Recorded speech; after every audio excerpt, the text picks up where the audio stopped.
Ako na nagsasabi, no, kay Mr. President Bongbong Marcos, huwag na huwag niyo po gawin na mag-resign, bumitaw sa inyong posisyon dahil mas marami po ang mga taong naniniwala po sa inyo at mas marami po ang mga taong nangangailangan po sa inyo kumpara sa mga naninira na yan. Ang ginagawa nila ngayon ay yung mga kasalanan nila ipinapapasa nila sa ibang tao. Wala kasing alam itong mga DDS supporters kundi manira. Paano mapataas ang ratings ng isang tao na wala namang ginagawa? Baka edited yun, baka doktor yun. Kasi alam nyo po, no, nakikita natin lahat ang Pangulo talagang gumagalaw. Talagang lahat ng mga tinatamaan ng sako na ay nandun po ang Pangulo, nagpapakita.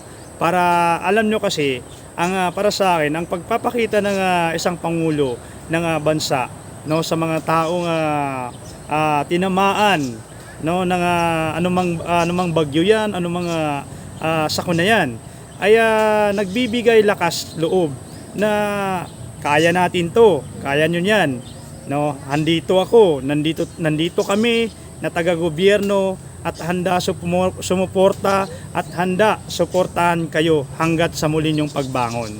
Kasi yung mga taong mga naninira, alam naman natin lahat hindi po ba pwede maghintay po tayo ng eleksyon? Kasi halatang halata dahil hindi po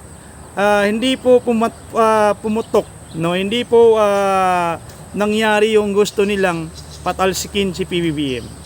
Hindi po nangyari yung paninira nila, hindi po tumalab, no? Kaya ang ginagawa nila, no, dito na naman nila ipinupunta sa ratings kung saan inasabing walang naniniwala kay PBBM.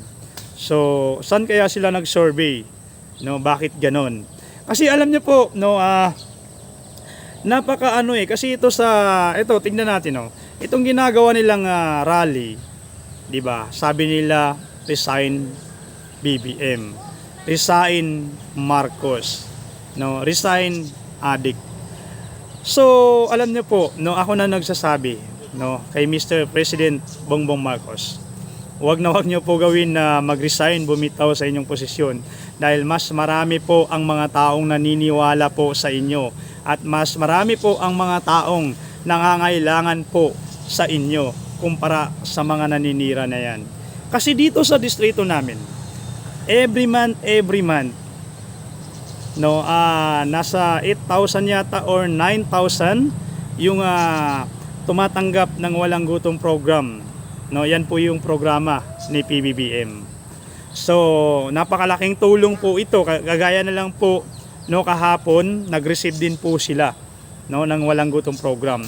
So, napakalaking tulong po ito sa mga taong kinakapos, no, sa mga taong nahihirapan bilang pampatawid gutom nila sa pang-araw-araw nila. Kasi alam naman natin lahat na talagang mahirap ang buhay sa panahon na to, no?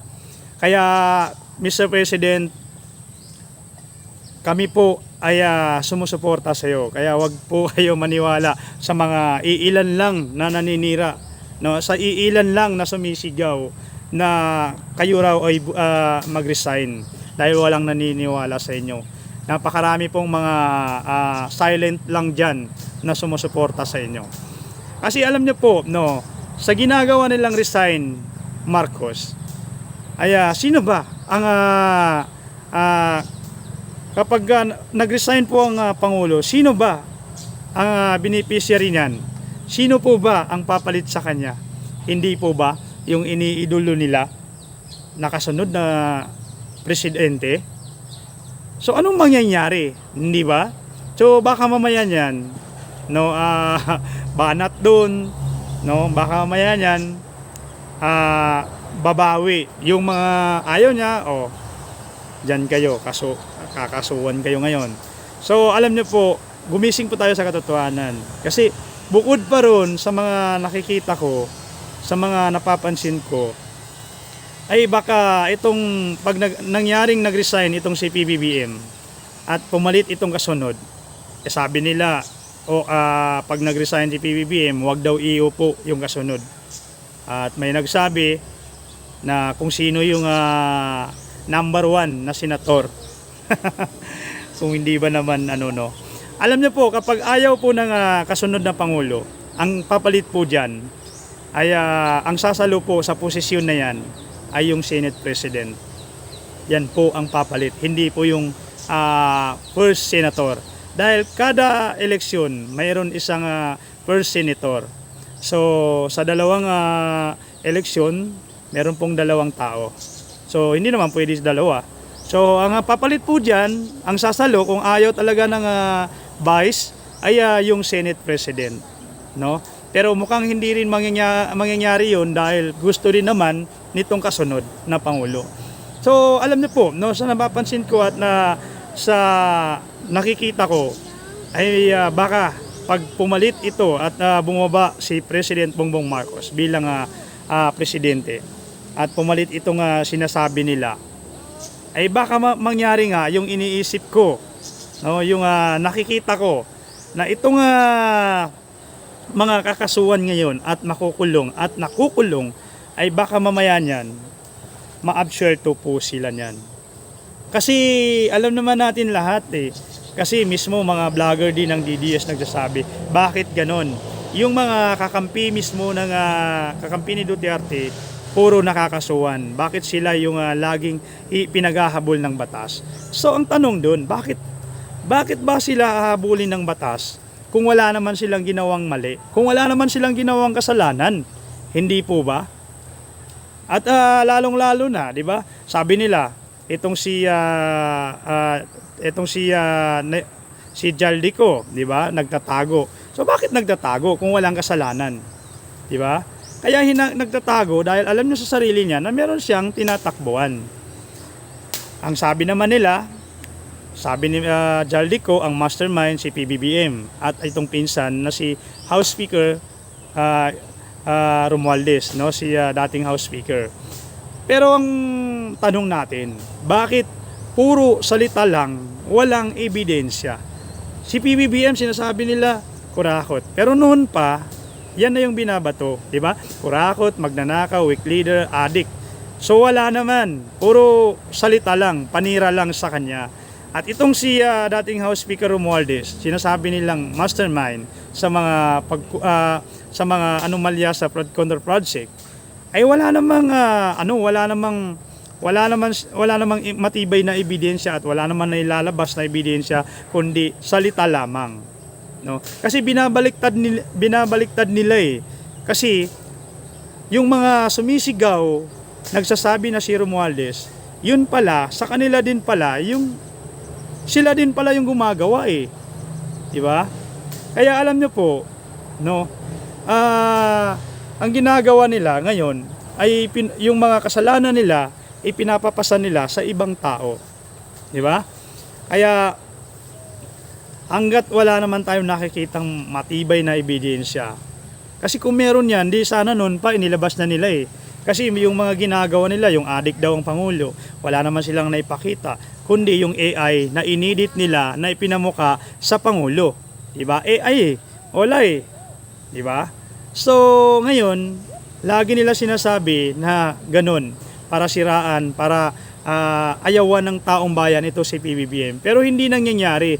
Imbis na ayawan siya ng taong bayan sa panay paninira nitong mga DDS, itong mga anti-Marcos, ay ang nangyayari ngayon, lalo pa siya minamahal ng taong bayan. Kasi ang Pangulo, bukod sa sinisiraan siya at kahit na anong panira at kahit na anong sira, ay hindi po siya gumaganti ng kahit na anong salita. Hindi po siya gumaganti ng pamumura, no?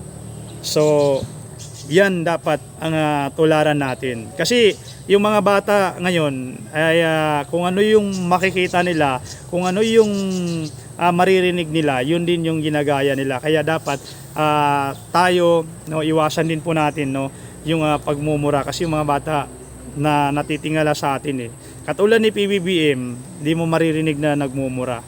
Kaya saludo talaga ako sa Pangulo na yan. Kaya sabi nila, a weak leader, hindi na tayo maniniwala dyan dahil marami na siyang na patunayan at meron na rin po siyang naipakulong no? At hindi lang 'yon dahil pati nga si Diskaya, di ba? So ngayon ang masasabi ko, gumising po tayo sa katotohanan. Huwag po tayo basta-basta maniniwala sa mga kumakalat na balita, no, mga fake news na 'yan. Kasi wala silang ginawa, wala silang gustong gawin kundi pabagsakin ang gobyerno ni PBBM nang sa ganun sila yung maghari. At gusto nyo po ba yung mga tao na nakulong na ay ma-absuelto pa pag napalit itong susunod? Ito kasi may mga posibilidad na mangyari po ito. Kaya po wag po tayo basta-basta maniwala dahil kitang-kita natin yung mga tao na may kasalanan ay papasok na sa kulungan yung iba. Kaya wag po tayo pumayag na itong mga nalaman natin, itong mga taong to na napatunayan na may kasalanan ay pwedeng ma-absuelto, mapawalang sala.